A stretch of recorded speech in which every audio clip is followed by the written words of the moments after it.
Mr. Persepi, thank you very much for your service. I'm going to focus a couple of questions on the uranium mine pollution that's occurred on the Navajo Reservation and the Hopi Reservation, and this is a legacy issue that's been going on for many years, and I believe the EPA has been very active in this. In fact, EPA Region 9 recently concluded a 5-year plan to address uranium contamination on the Navajo Nation, in coordination with several other agencies, including the Bureau of Indian Affairs, the Department of Energy, the Nuclear Regulatory Commission, and others. EPA Region 9 was able to take significant steps towards addressing uranium legacy issues on the Navajo Nation and the Hopi Nations.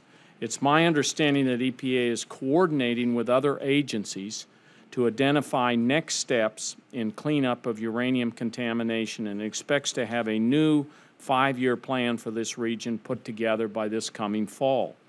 Additionally, EPA Region 6, which covers the rest of New Mexico, is currently carrying out a similar 5-year plan to address legacy uranium in my home state.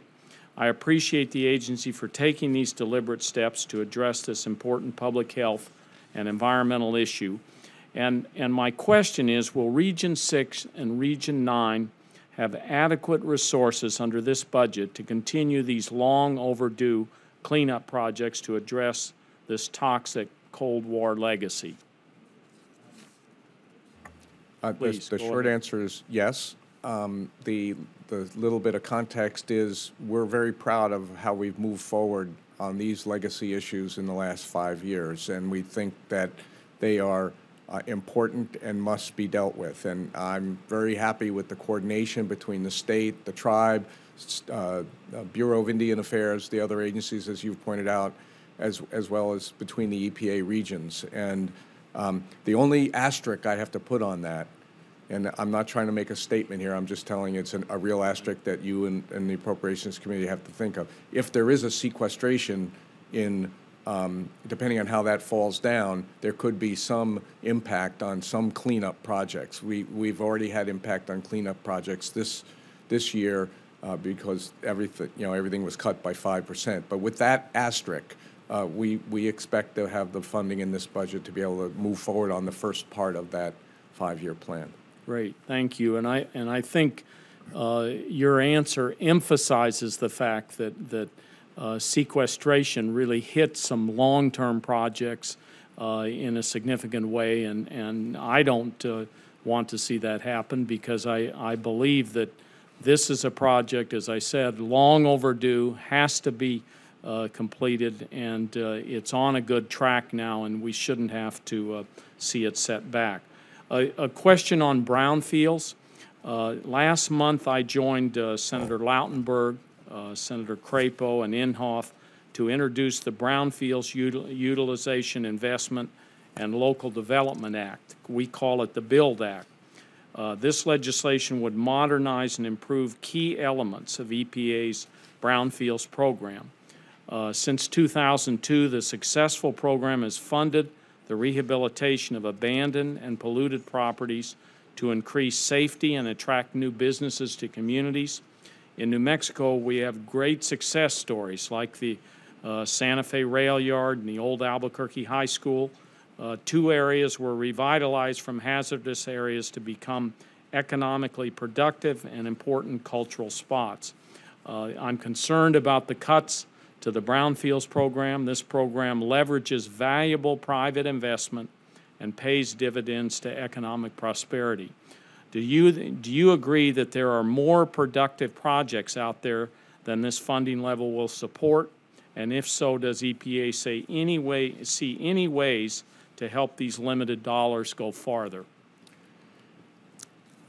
First of all, I being a former city planner earlier in my career, this is one of my favorite little programs in EPA, and I think it's done more than many to enhance the quality of life in communities across the country. In fact, I think there's nary a place in the country that hasn't had some project along the lines that you've just mentioned where they can point to the fact that the flexibilities afforded in cleanups get these properties to beneficial use and community-focused use faster.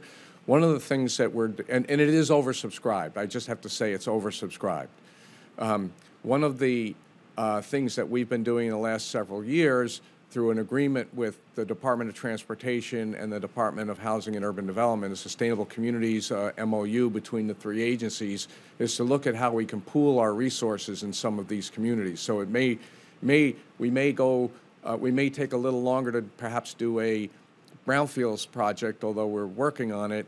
That doesn't mean that we can't be in that community doing some of the other preparatory work with community development block grant funds or some transportation funds. And I was just recently in Cincinnati, where we're looking at additional brownfields redevelopment sites along the route of their light rail or trolley system that they're building through over the Rhine neighborhood. And at the same time, we're using HUD funds to do housing stabilization projects in that community. So if one part of that tri-party effort to really work in those communities to get properties back into use, productive use, and to get the communities revitalized, we're looking at ways to be efficient with all the funds. That's not the best answer, I just want to say, but it's not a it's something we should do regardless. And if we all had more money, we would go faster in more communities. There's no doubt about it. Thank you very much, Mr. Chairman. I've exhausted my time. Thank you.